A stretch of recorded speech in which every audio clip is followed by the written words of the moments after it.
under object, you have envelope distort, and you have a couple options here. So you have make with warp and make with mesh. So make with warp basically gives you all these presets, and you have a preview, and gives you presets. If I hit preview, I have all these presets, and I can play with these presets. You have arc, you have some, are better than others. So you can play with these different presets to get different effects. The one thing that it does is after I apply that preset, the actual distort envelope is still there. And then you can click on this distort envelope and you can pull these points around. Oh, yeah.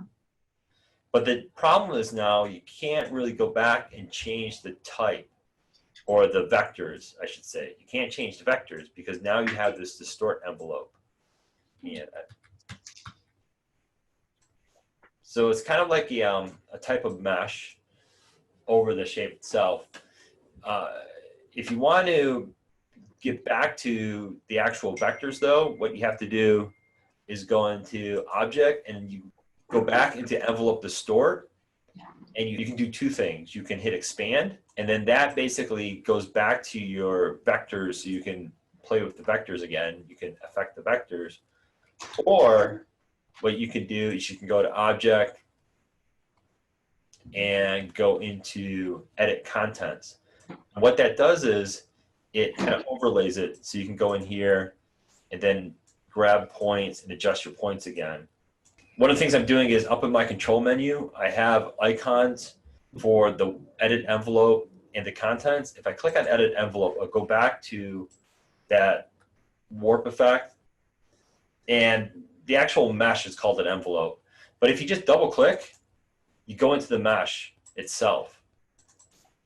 And what happens when you double click is here up in your, right underneath your menu, you have kind of like a hierarchy, and it's showing you the depth that you've gone into the object.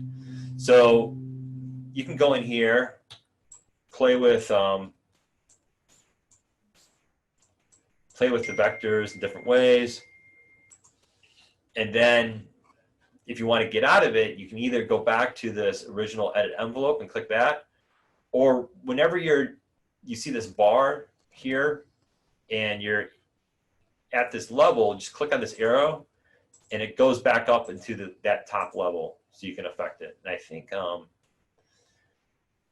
got to actually hit these envelope to go back in there as well. So those are the two ways to get back to the original object in the envelope distort. You hit expand or you hit edit contents. You can also hit release. And what that does is this shape on top represents the actual distortion that you're creating. So it kind of separates it, and you can delete it, and then you can go back to your original vectors again. So you can hit release. The other thing you can do now is with this, with the warp or with the envelope distort, you can say make with mesh.